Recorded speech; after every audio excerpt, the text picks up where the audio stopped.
Indonesiaku yang selalu ku cinta, Indonesiaku yang selalu terjaga keindahan. Kalau begitu kita langsung mulai saja dari grup A terlebih dahulu. Kami persilakan untuk satu perwakilannya untuk dapat maju ke depan, mengklik tombol yang ada pada layar satu kali saja. Kemudian boleh mengambil kertas yang ada di dalam fishbowl untuk menentukan argumentasi yang didapatkan. Dan grup A mendapatkan amplop nomor 3 dengan argumentasi. Boleh tunjukkan kepada Dewan Juri, pada tim sendiri dan juga seluruh peserta yang ada di ruangan ini. Argumentasi pro. Boleh diletakkan kembali untuk kertasnya, kemudian kembali ke tribun ya. Baik, harap disimak baik-baik pernyataannya. Pemblokiran nomor rekening bank milik masyarakat dengan alasan tertentu oleh lembaga keuangan negara melanggar hak pribadi. Waktu menjawab 120 detik dimulai dari sekarang. Baik, terima kasih Dewan Juri yang terhormat atas kesempatannya. Kami selaku tim pro sangat setuju dengan mosi tersebut. Alasan yang pertama ialah dengan diblokirnya rekening-rekening yang tidak digunakan, hal tersebut dapat mengurangi tingkat penyalahgunaan yaitu dengan penggelapan dana ataupun pencucian uang di dalam rekening tersebut. Dengan cara diblokirnya rekening-rekening tersebut dapat mengurangi tingkat pidana atau tingkat kasus penggelapan dana atau pencucian uang yang dilakukan oleh beberapa orang di negara Indonesia ini. Oleh karena itu kami selaku tim pro sangat setuju dengan mosi tersebut. Digitalisasi keuangan mengenai pemblokiran rekening juga terdapat pada Undang-Undang nomor 4 tahun 2023, Undang-Undang P2SK, Undang-Undang nomor 8 tahun 2010 tentang tindak pidana pencucian uang, dan Undang-Undang nomor 1 tahun 2023 KUHP. Pemblokiran nomor rekening bank milik masyarakat dengan alasan tertentu oleh lembaga keuangan negara tentu saja melanggar hak pribadi. Hal tersebut sangat dibenarkan karena biasanya akan terjadi salah sasaran terhadap orang yang harusnya ditetapkan pemblokiran. Namanya hanya tercantum dalam proses transaksi tersebut. Padahal dia tidak melakukan perilaku penggelapan dana. Oleh karena itu kami menyatakan bahwa kami setuju dengan mosi tersebut. Izin menambahkan, dengan diblokirnya beberapa rekening yang dianggap tidak berfungsi dan dapat disalahgunakan, hal tersebut dapat meningkatkan kepercayaan rakyat ataupun masyarakat kepada pemerintah. Karena dengan itu pemerintah telah berusaha untuk mengurangi tingkat korupsi yang ada di Indonesia ini, di mana tingkat korupsi di Indonesia sangatlah besar. Dengan cara diblokirnya rekening-rekening yang tidak digunakan, kepercayaan masyarakat akan meningkat terhadap pemerintah. Oleh karena itu kami selaku tim pro sangat setuju dengan mosi tersebut.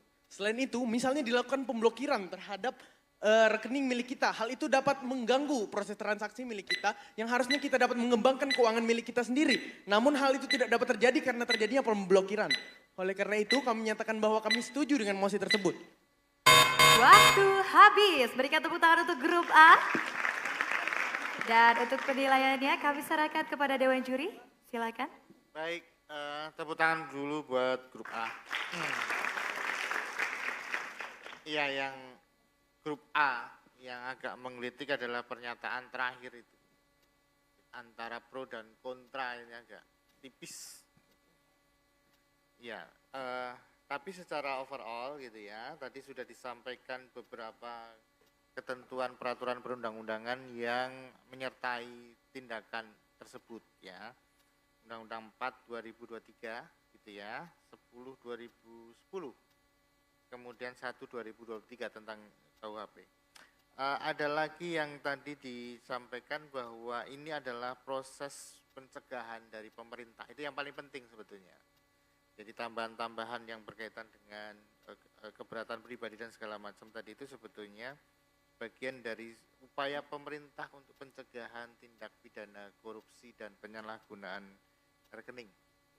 Ya, cuman kemudian memang sosialisasinya yang belum merata, jadi belum tersosialisasikan dengan baik dan terkesan tiba-tiba kebijakan kemarin. Nah, pertanyaan saya ke grup A, ada enggak pasal di dalam Undang-Undang Dasar 1945 yang kemudian menyatakan adanya perlindungan terhadap diri pribadi? Terdapat pada pasal 28H ayat 4 yang berbunyi, Setiap orang berhak mempunyai hak milik pribadi dan hak milik tersebut tidak boleh diambil alih secara sewenang-wenang oleh siapapun. Oke, good. Ada lagi? 28G ayat 1 hafal enggak? Rumusan pasal 28 ayat 1, setiap orang berhak atas pelindungan diri pribadi, keluarga, kehormatan, harta benda.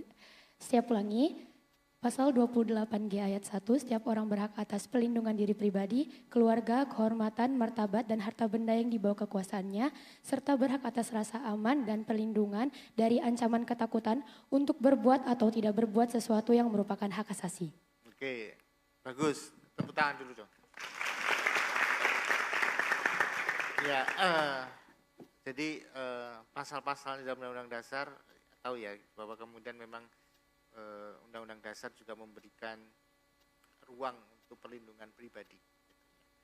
Tadi di soal yang awal itu ada hak kolektif, ada pribadi, ada hak untuk masyarakat rentan. Bagus, grup A gitu ya, simtada itu nggak apa-apa lah ya. Nilainya mau berapa? 25. 25. 25 poin untuk grup A. Dan selanjutnya kita langsung ke grup B. Kami persilakan untuk satu perwakilan untuk dapat mengklik tombol yang ada pada layar satu kali saja. Kemudian dapat mengambil kertas yang ada di dalam fishbowl untuk menentukan argumentasi yang didapatkan. Dan grup B mendapatkan amplop nomor 1 dengan argumentasi kontra. Boleh dikembalikan lagi kertasnya?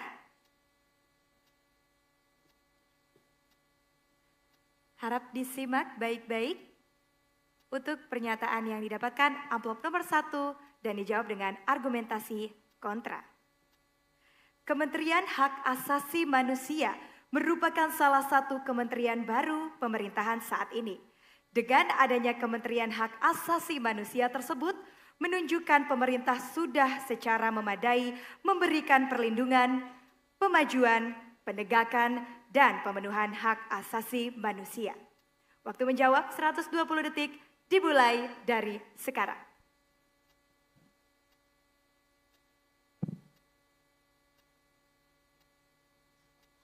Oke, bismillah. Kementerian Hak Asasi Manusia merupakan salah satu kementerian baru pemerintah saat ini. Dengan adanya Kementerian Hak Asasi Manusia tersebut menunjukkan pemerintah sudah secara memadai memberikan pelindungan, pemajuan, penegakan, dan pemenuhan hak asasi manusia. Kami kontra karena kami tidak setuju karena kenapa? Yang kita ketahui walaupun sudah ada hak asasi manusia, kementerian itu sudah terrealisasikan, maksudnya sudah ada tapi belum semua manusia merasakan sesuai yang tertulis, di mana kementerian itu memberikan pertolongan atau mungkin hak, memberikan perlindungan, pemajuan, penegakan, dan pemenuhan hak asasi manusia. Semuanya warga di Indonesia itu, bukan semuanya tapi beberapa itu belum merasakan semua yang ada tertulis di situ. Salah satunya banyak banget kejadian yang kita dapat berita-berita tentang perlindungan anak. Masih banyak perempuan yang belum mendapatkan perlindungannya sebagai perempuan. Dan juga masih banyak pelecehan-pelecehan yang terjadi. Bagaimana kita bisa bilang kalau itu bisa terrealisasikan dengan baik kalau ternyata masih banyak anak-anak perempuan belum merasakan itu. Dan bukan hanya di kota saya sendiri, di kota Bontang, bukan hanya di kota saya yang terjadi, tapi banyak kota-kota yang ada di wilayah Kalimantan Timur, di wilayah Indonesia, di berbagai macam provinsi. Maka dari itu kami tidak setuju dengan mosi kali ini. Terima kasih. Dan terdapat pada bab 10A tentang hak asasi manusia dan pasal 20A sampai J, 28A sampai J.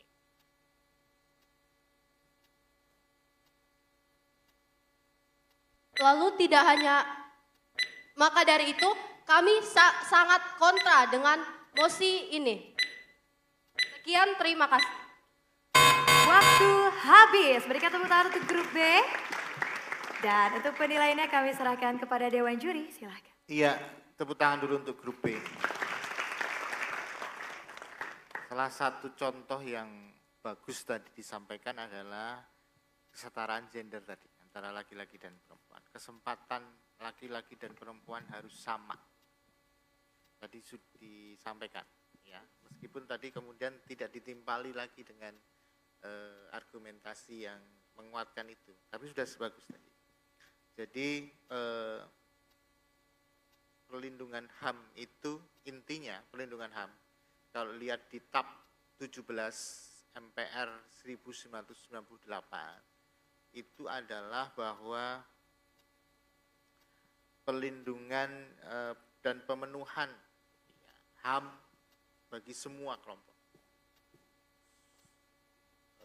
baik secara gender, masyarakat adat, masyarakat rentan dan segala macam. Itu yang kemudian didorong oleh tab itu, ya. Terus tadi juga saya ini catat bahwa sebetulnya sudah ada beberapa peraturan undang tapi belum disebutin.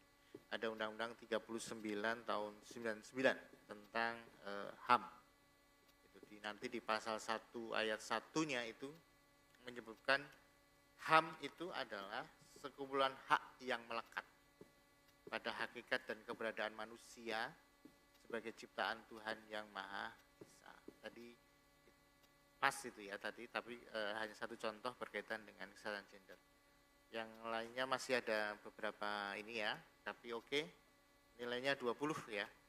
20 poin untuk grup B. Baik, kita akan langsung saja lanjut ke grup C. Kami silakan satu orang perwakilan untuk dapat mengklik pada layar untuk menentukan amplop nomor berapa dan juga mengambil argumentasi pro atau kontra. Dan untuk grup C mendapatkan amplop nomor 2. Untuk argumentasi boleh ditunjukkan kepada Dewan Juri dan juga teman-temannya. Argumentasi pro. Kami silakan untuk dapat kembali ke tempat. Dan mohon disimak baik-baik untuk pernyataannya.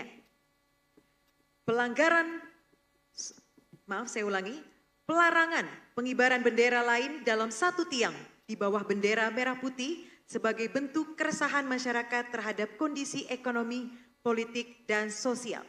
Waktu menjawab 120 detik dimulai dari sekarang. Oke, Dewan Juri yang terhormat, tentunya kami sangat pro dengan pelarangan pengibaran bendera tersebut. Karena apa? Itu bakal melanggar pasal 35, yang dimana pelarangan bendera itu, kalau kita misal mengibarkan bendera dalam satu tiang dengan bendera merah putih, itu akan melanggar atau menghapus filosofi dari bendera merah putih itu. Dan juga pada ketetapan MPR nomor 6 /MPR /2001 tentang etika kehidupan berbangsa. Nah, di dalam substansi tersebut terdapat bahwa kita harus menghargai dan juga mempertahankan filosofi dari bendera merah putih itu sendiri. Selain itu, Dewan Juri yang terhormat, kita masuk ke dalam konstitusi negara kita pasal 28 yang menyebutkan bahwa kemerdekaan serikat dan berkumpul mengeluarkan pikiran dengan lisan dan tulisan dan sebagainya ditetapkan dengan undang-undang. Juga pasal 28E ayat 2 dan ketiga yang menyebutkan bahwa pasal 28E ayat 2 setiap orang berhak atas kebebasan meyakini kepercayaan, menyatakan pikiran dan sikap sesuai dengan hati nuraninya. Dan juga pasal 28E ayat 3 yang menyebutkan bahwa setiap orang berhak atas kebebasan berserikat, berkumpul dan mengeluarkan pendapat. Dewan Juri yang terhormat, kita melihat bahwasanya pengibaran bendera lain dalam satu tiang di bahwa bendera merah putih ini merupakan suatu yang melarang juga pada Undang-Undang nomor 24 tahun 2009 tentang bendera, bahasa dan lambang negara serta lagu kebangsaan. Tepatnya pada pasal 7 yang menyebutkan bahwa bendera itu bentuk dari kedaulatan negara kita. Dan juga pada pasalnya yang ke-24 yang menyatakan bahwa setiap orang tidak boleh untuk melecehkan atau melakukan hal buruk terhadap bendera negara kita. Karena kita mengetahui bahwasanya bendera kita ini merupakan bendera yang pusaka. Kita harus menghargai perjuangan-perjuangan pahlawan-pahlawan yang ada sejak dahulu kala yang berjuang untuk kemerdekaan negara Indonesia. Lalu juga di sini Dewan Juri yang terhormat, kita bisa lihat dari mosinya sendiri bahwa pelarangan pengibaran bendera ini sebagai bentuk keresahan masyarakat terhadap kondisi ekonomi, politik, dan sosial. Kita bisa lihat sendiri bahwasanya dari aspek sosial sendiri, kita bisa lihat bahwa akan membawa perpecahan dan juga stigma buruk bagi masyarakat. Kita bisa lihat masyarakat akan, oh begini Indonesia bisa mengibarkan bendera selain merah putih. Waktu habis. Tepuk tangan dulu untuk grup C. Kami silakan kepada Dewan Juri. Oke, amazing grup C. Tepuk tangan grup C. Jadi adik-adik, tadi disebutkan pasal 35, ada yang hafal? Bendera negara Indonesia ialah sang merah putih. Oke, tadi juga disebutkan beberapa kaitan dengan berbagai peraturan perundangan, ada tab 6 etika. Kemudian ada Undang-Undang 24 2009 ya, kaitan di pasal 7 dan pasal 24. Bendera itu adalah identitas, benar tadi, identitas nasional. Dan untuk menjadi seperti sekarang itu juga berat. Gitu ya. Kalau dari kisahnya itu ada namanya tokoh namanya Husain Muntahar. Beliau yang membawa menyelamatkan bendera pusaka itu ketika kemudian Jakarta diserang Belanda kembali di tahun 47-an ya gitu. Beliau terpaksa mensobek yang merah dililitkan di pinggang, yang putih disimpan di tas. Itu untuk kemudian supaya Belanda dikelabui. Selamatkan sampai ke Jogja, kemudian diserahkan kembali ke Bung Karno dan Bung Hatta. Itu perjuangannya luar biasa. Jadi ketika kemudian ada keresahan-keresahan itu, tetap hormati identitas itu sebagai lambang negara. Itu pesannya seperti itu, soalnya itu. Oleh karena itu tadi sudah dikaitkan ya, memang sebagai identitas itu ya, identitas.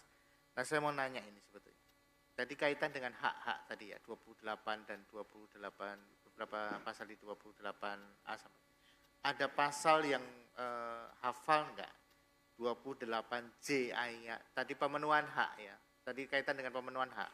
Pemenuhan hak itu ya oke, boleh ada, memang semua punya hak untuk disampaikan, dipenuhi. Tetapi 28J ayat 2 coba hafal enggak? Pasal 28J ayat 2 Pak. Dalam menjalankan hak dan kebebasannya, setiap orang wajib tunduk kepada pembatasan ditetapkan dengan undang-undang dengan maksud semata-mata untuk menjamin hak serta pengakuan atas, mohon maaf saya ulangi, dalam menjalankan hak dan kebebasannya, setiap orang wajib tunduk kepada pembatasan ditetapkan dengan undang-undang dengan maksud semata-mata untuk menjamin pengakuan serta penghormatan atas hak dan kebebasan orang lain dan untuk memenuhi tuntutan yang adil sesuai dengan pertimbangan moral, nilai-nilai agama, keamanan, dan ketertiban umum dalam suatu masyarakat demokratis. Oke, jelas ya tadi ya, di 28J ayat 2, itu ada pembatasan hak. Ya, sesuai dengan undang-undang dibatasi gitu dengan moral, sesuai keamanan dan segala macam itu. Jadi tidak boleh sembarangan kemudian, ya saya punya hak kok. Tetapi di 28J ada batas-batas itu. Gitu? Good? Sekarang pertanyaannya mau nilai berapa? 25. Oke, 25. 25 poin untuk grup C.